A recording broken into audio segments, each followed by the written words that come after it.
Assalamualaikum warahmatullahi wabarakatuh. Waalaikumsalam Salam sejahtera untuk kita semua.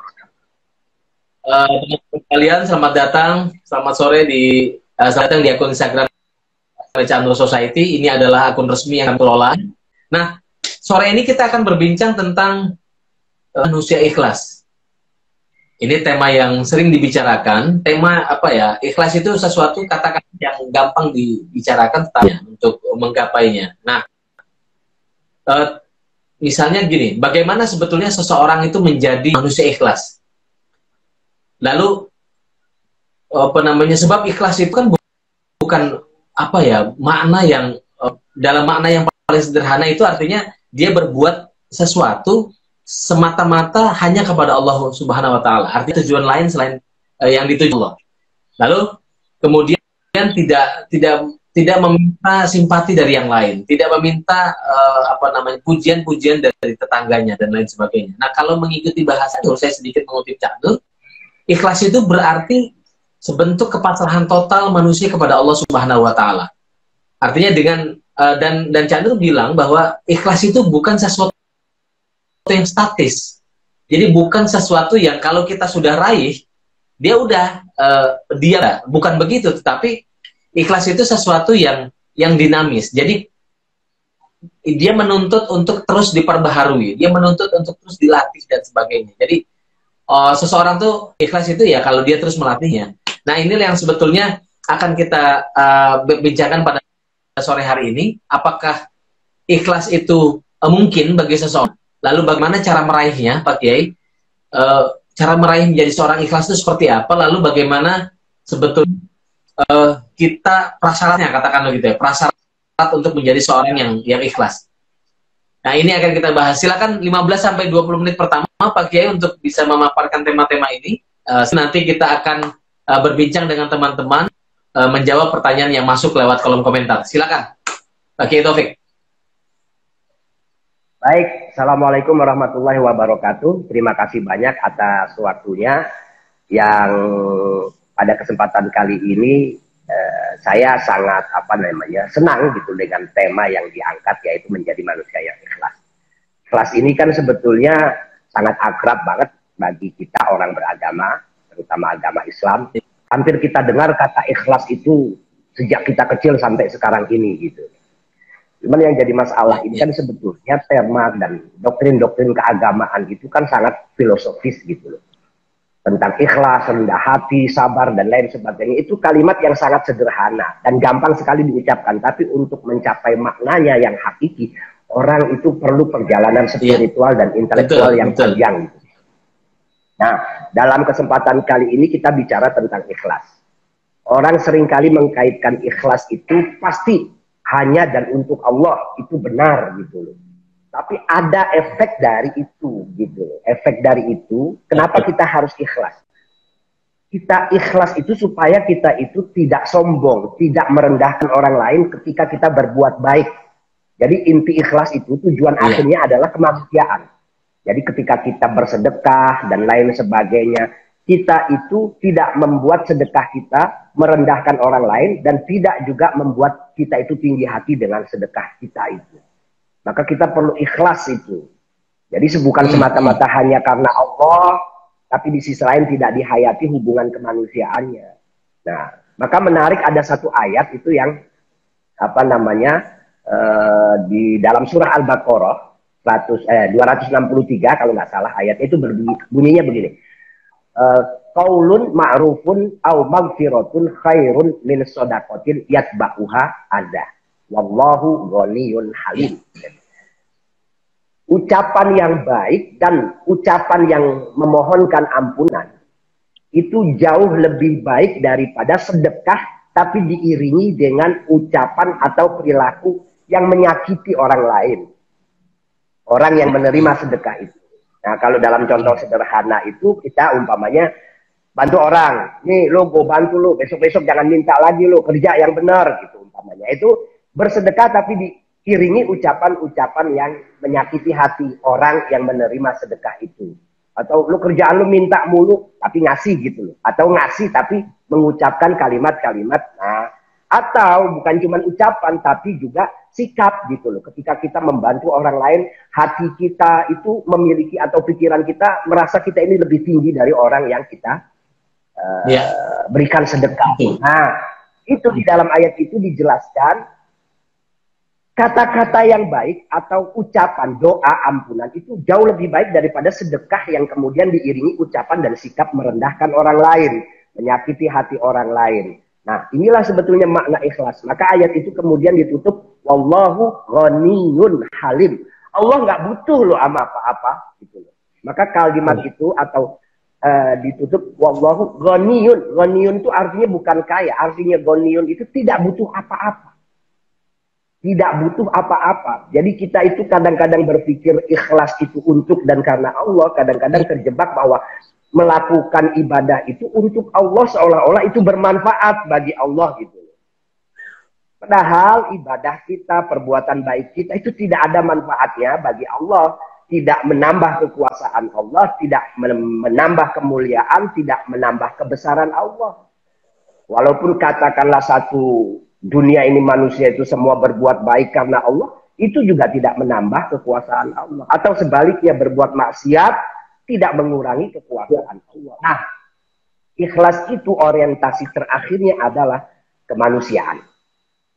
Jadi kalau kita dari dulu bicara ikhlas itu secara abstrak, saya seringkali mengajak orang harus dikonkretkan bahwa ikhlas adalah perbuatan baik kita kepada orang lain, kepada masyarakat yang kemudian tidak membuat kita itu merasa tinggi hati dan menganggap orang yang menerima perbuatan baik kita itu sebagai orang yang rendah.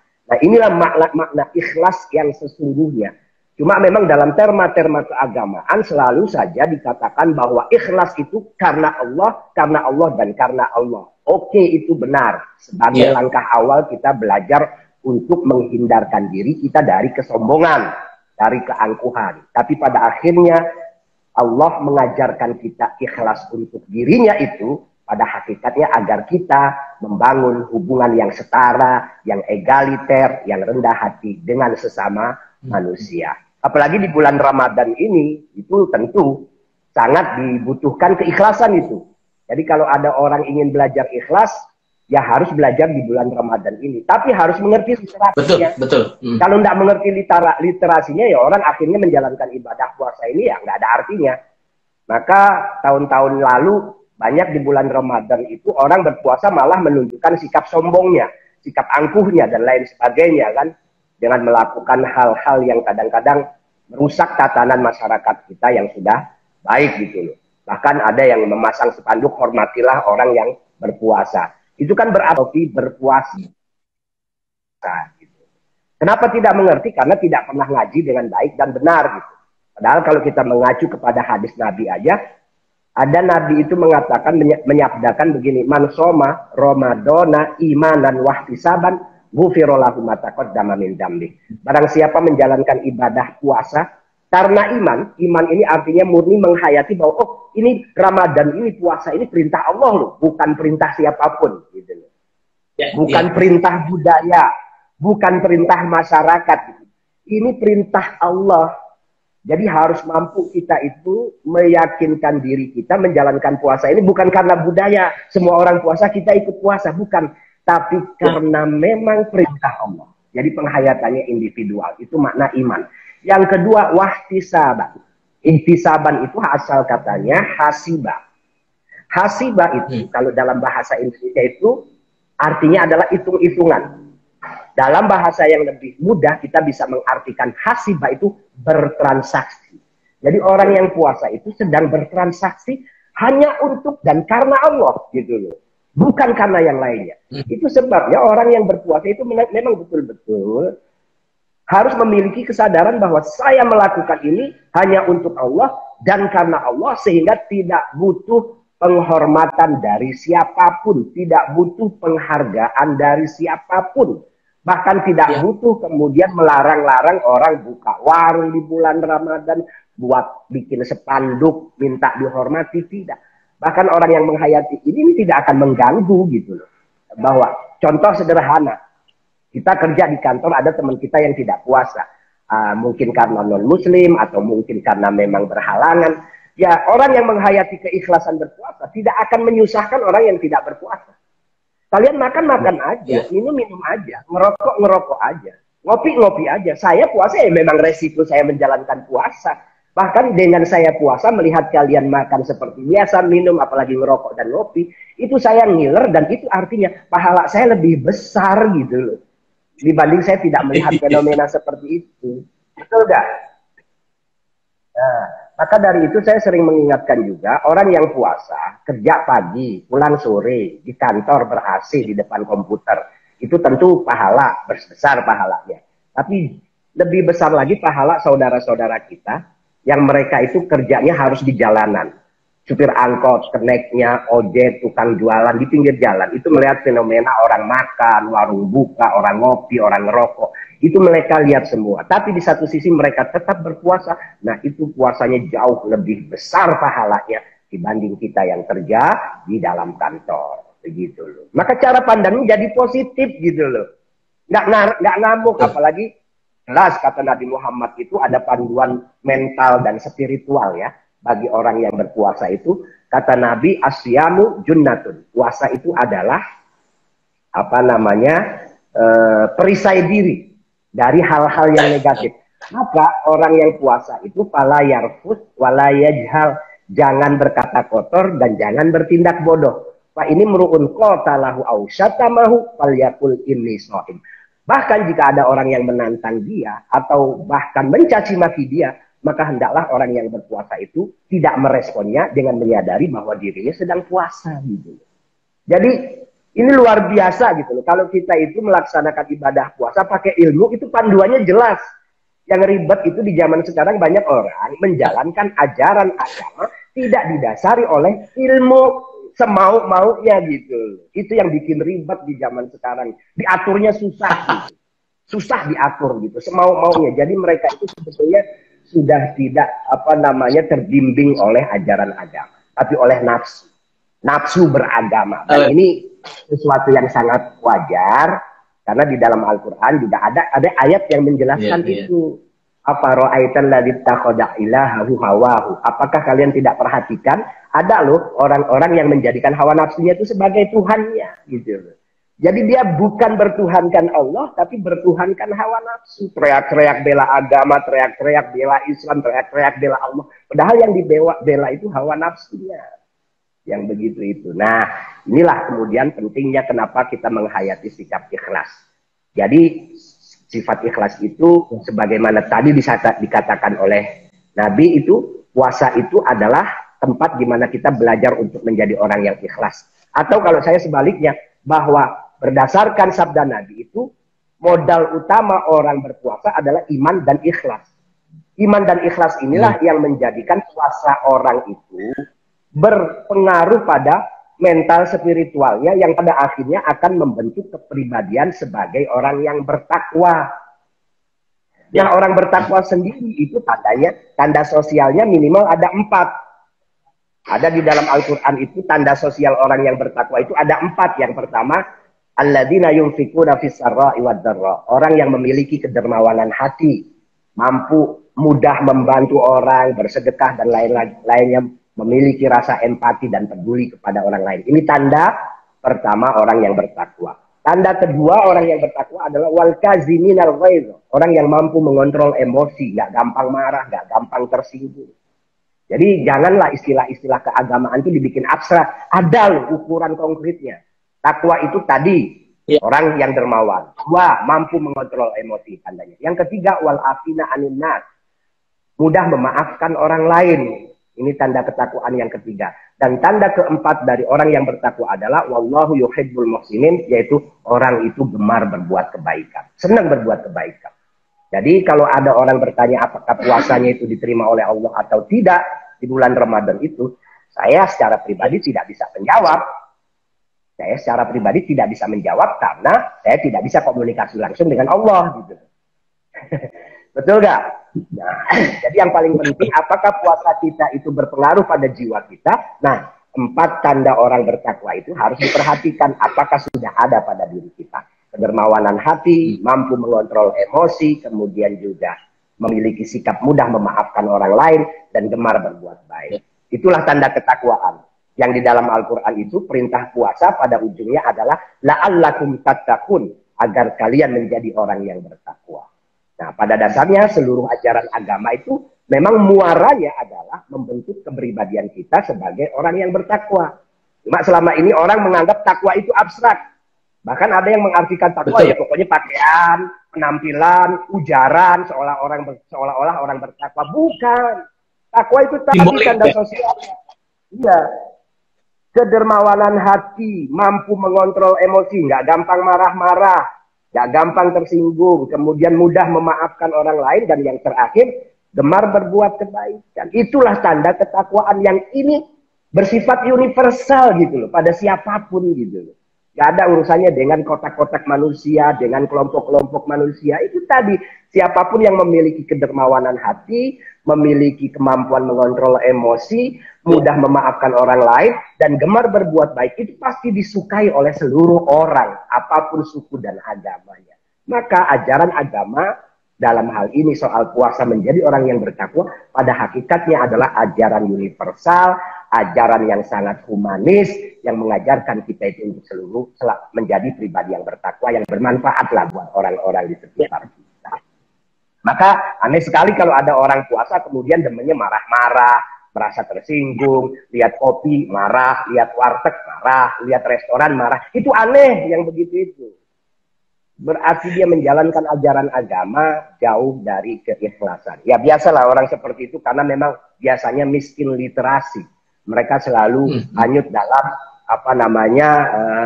narasi-narasi yang bersifat provokatif sehingga lupa kembali kepada ajaran agama yang hakiki. Padahal ayat Al-Quran, hadis Nabi seperti yang sudah saya kutip itu tadi itu sudah sangat cukup menjadi panduan moral dan mental kita dalam menjalankan ibadah puasa. Nah, itu jadi sekali lagi kembali kepada keikhlasan. Makna ikhlas yang sesungguhnya adalah kita betul-betul menyerahkan segala sesuatunya itu murni karena untuk Allah dan hanya karena Allah. Tapi di balik itu sebetulnya ada muatan atau ajaran yang jauh lebih bisa diperluas lagi, bahwa ikhlas itu pada akhirnya adalah nilai kemanusiaan. Bahwa kita ketika berbuat untuk Allah tidak menjadi sombong, tidak menyombongkan diri dengan kesadaran atau dengan perbuatan kita untuk Allah, tapi juga ketika kita berbuat untuk manusia, karena manusia ini adalah hanya lantaran, tujuannya tetap Allah. Ini harus kita kembalikan, tujuannya adalah kepada manusia juga. Artinya apa? Ketika kita berbuat baik pada manusia dengan niat karena Allah, kita tidak merasa lebih tinggi dari orang yang menerima bantuan kita, dan kita juga, dan orang yang menerima bantuan kita jangan sampai merasa lebih rendah. Itulah makna ikhlas yang sesungguhnya gitu. Ujung-ujungnya adalah humanisme.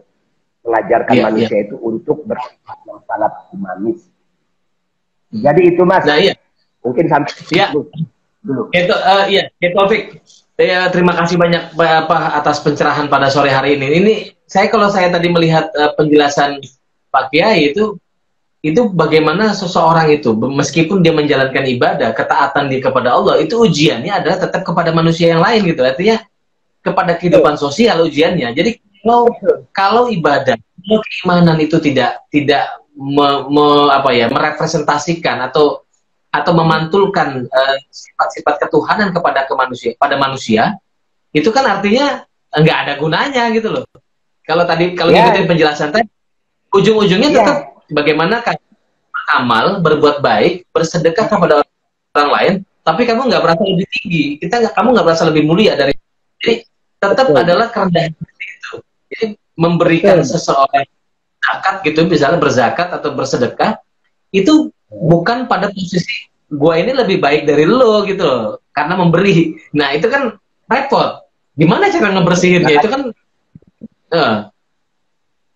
cara membersihkannya gimana Kiai itu? Pertama, emang orang harus belajar. Literasi keagamaan itu penting. Jadi beragama berdasarkan ilmu gitu, bukan berdasarkan nafsu. Ini kan yang repot, orang beragama berdasarkan nafsu sehingga tidak mengerti panduan yang sesungguhnya gitu. gitu loh. Contoh umpamanya di zaman sekarang ini yang lagi ribut, yang lagi rame nih tempo hari itu soal suara gaduh yang keluar pada waktu sahur gitu loh. Orang dibangunkan ganteng dan kemudian juga di masjid kadang-kadang ada selain azan ya, ada suara-suara baca Quran yang kenceng gitu loh. Nah itu kan sebetulnya ketika diingat ada aturannya. Di Indonesia sendiri aturan positifnya itu ada pada tahun 1978 itu sudah ada aturannya itu dikeluarkan. Kalau soal bagaimana tempat ibadah itu aturannya ketika menggunakan mic sampai suara luar, suara dalam dan lain sebagainya. Nah itu ada aturannya. Nah di dalam Islam pun sebetulnya kalau kita merujuk kepada literasi klasik itu, Nabi Muhammad itu saja itu pernah menegur orang baca Quran karena suaranya kenceng di masjid gitu. Iya. Kata Nabi diingatkan, semua di masjid ini semua orang sedang bermunajat sama Allah, bukan elu doang gitu loh. Maka bacaan Quran jangan kenceng gitu loh, karena akan mengganggu orang yang lain gitu. Itu kan menarik gitu loh. Betapa jauhnya perilaku orang yang dulu gitu. Perilaku orang beragama di zaman sekarang itu jauh banget dengan apa yang diajarkan oleh. Nah, maka sekali lagi penting sekali kita kembali kepada ilmu agama yang baik dan benar. Jadi betul-betul beragama itu dengan ilmu, bukan dengan nafsu gitu loh. Nah, itu yang pertama. Yang kedua, memang perlu renungan filosofis lah. Membaca teks-teks keagamaan. Kalau tidak, maka kita akan terperangkap pada makna-makna harfiah dari apa yang kita pelajari menyangkut doktrin ikhlas, tawadu, sabar, dan lain sebagainya. Nah, renungan filosofis ini terbantu sekali tentu dengan buku-buku tasawuf yang ditulis oleh para ulama yang memiliki kemampuan atau pengalaman spiritual yang sudah dalam. Maka beragama itu harus lengkap gitu loh. Kan 3 pilarnya. Ya Islam, ya iman, ya ihsan. Gitu loh. Nah, jangan cuma Islam, jangan cuma iman, tapi ihsannya dilupakan. Nah, iman ini, Islam dengan rukunnya melahirkan ilmu fikih dan usul fikih. Iman dengan rukunnya melahirkan ilmu tauhid. Ihsan itu melahirkan ilmu tasawuf. Inilah kelengkapan ilmu-ilmu agama. 3 pilarnya itu harus dipahami dengan baik dan benar. Supaya secara spiritual kita mampu memahami makna ikhlas, makna rendah hati, makna sabar, dan seterusnya itu. Iya. Yang ujung-ujungnya, ini menarik.